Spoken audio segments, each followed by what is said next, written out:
All right, chickens, so we're going to start Fiona's Lace. But the thing is, we're only going to read half of the book today, and then I'll finish the book on Monday because the book's kind of long, okay? So let's get started.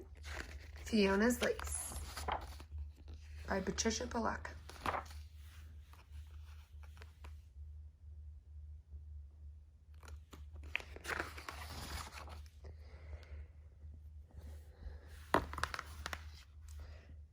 Many years ago, my father's family lived in a small, poor village a few miles from Limerick in Ireland.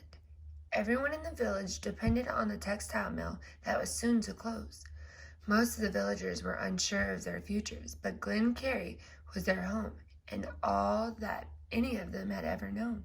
My father's great-grandmother, Fiona, told him later that she and her younger sister, Eilish, I'm guessing that says Eilish or Ailish, I don't know, used to wait by their front gate almost every day to greet their father as he came home from the mill.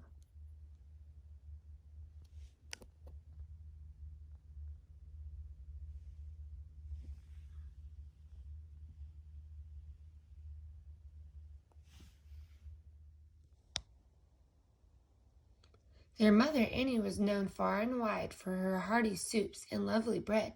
Supper in the Hughes household was a celebration of good food. But the best part of supper for Fiona and Ailish was to hear their father, Mick, tell grand stories. "Da, tell us about how you got mother to marry you," Fiona whispered.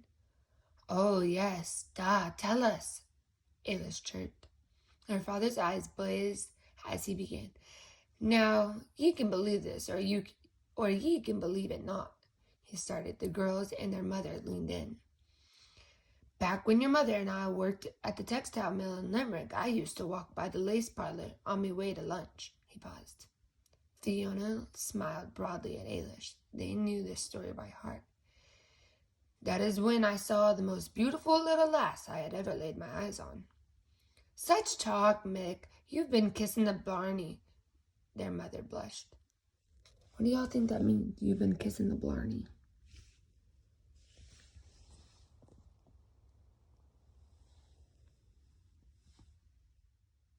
"So I asked all the other girls in the parlor where she lived so I could come a-calling and spark her. But not one of them would tell me. One day, as I left the mill, I noticed a lovely little bunch of lace tied to a bush just down the lane. I could see the other little bits of lace tied to trees, bushes, front stoops, and lampposts further on. I recognized her lace, so I followed it down the paths and lanes until I stopped just in front of the darling little cottage. I looked further on and saw no more of them, so I knew this was your mother's house." Fiona and Eilish tittered.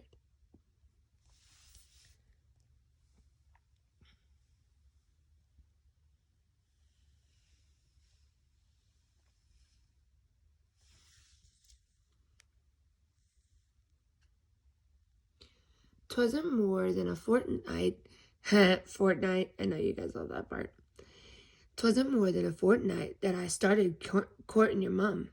We were married right here in at St. Timothy's, and I brought me bride home to this very house, carried her over that threshold just there," he said with a sweeping gesture. "Both you girls were born right here next to the hearth," their mother added. "To think a trail of lace brought me to your mum," Fiona said dreamily.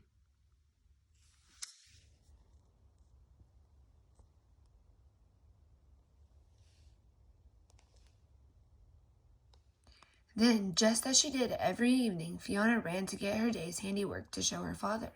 Her mother was teaching her to be a fine lace maker.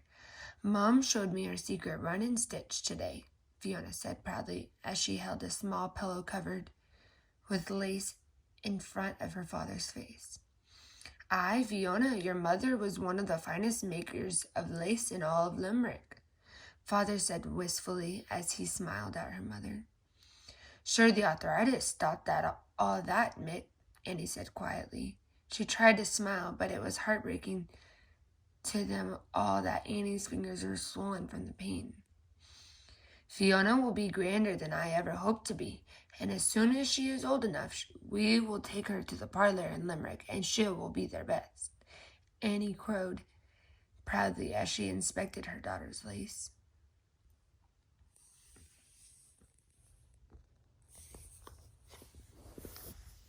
Oops.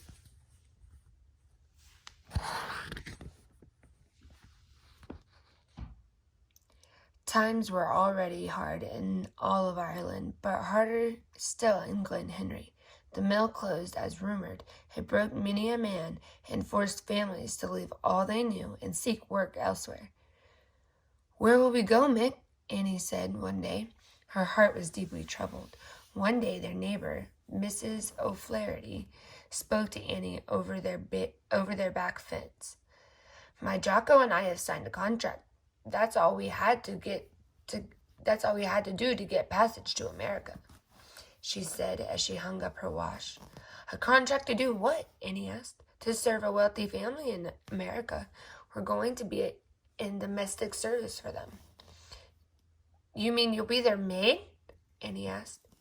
"Of course, and Jocko will help on the grounds. The wealthy family will pay our way there on a ship. All we have to do is promise to work for them until the passage is paid off," Mrs. O'Flaherty answered.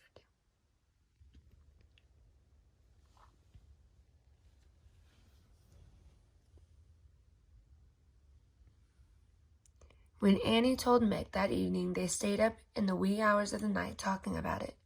Within a week, they went to an agency and signed a contract to work for a family in Chicago, America. "Chicago, America!" Fiona yelped. Part of her was excited because she had heard so much about America, but part of her was very sad, for she loved her little village. For the next weeks, it was hard for them, hard for all of them. They had to decide what to take with them and what to leave behind.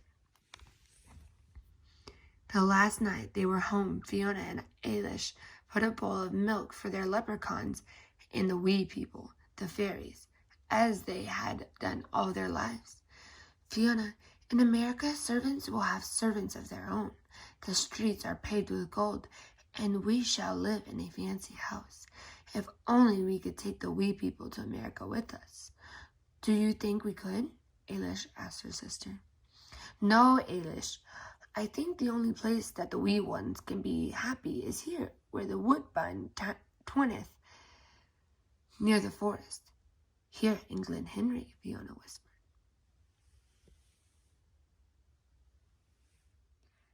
The next morning, Fiona's mother and father bade tearful farewells to lifelong friends.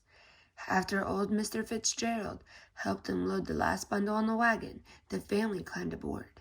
As they left their homestead and village, they all looked back as long as they could. When they crested the hill, their beloved village disappeared behind the grove of trees. Ailish and Fiona cried for miles. So did their mother. Their father just stared off into the distance. They traveled most of the night and part of the next day. When they arrived in Belfast, they made their way directly to the shipyard to board the steamer that was bound for America. So guys, why do y'all think they're so upset? Don't y'all think that they could just hop on a plane and come visit whenever they felt like? Why do you think right now they were so upset? How do you think the setting, like the time and the place of this story taking place, is affecting how the story is going and how the characters are feeling? So we're going to read this page and then we're going to stop. At the depot in Chicago, where drivers for hire with wagons to take travelers home, Fiona's father had the address of the rooming house that their employees had arranged.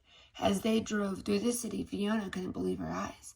Every building was grander than the last. Row upon row of them, elegant people were strolling there with arms full of packages. "Look at those lovely frocks," Annie sighed. "Made with fine Irish lace, I'll wager," father added. Is this where we are going to be living?" Ailish chirped excitedly. "Our flat is on Deckanin Street. Is that near here?" their father asked the driver. The driver smiled. "No, sir. We have quite a ways to go," he answered.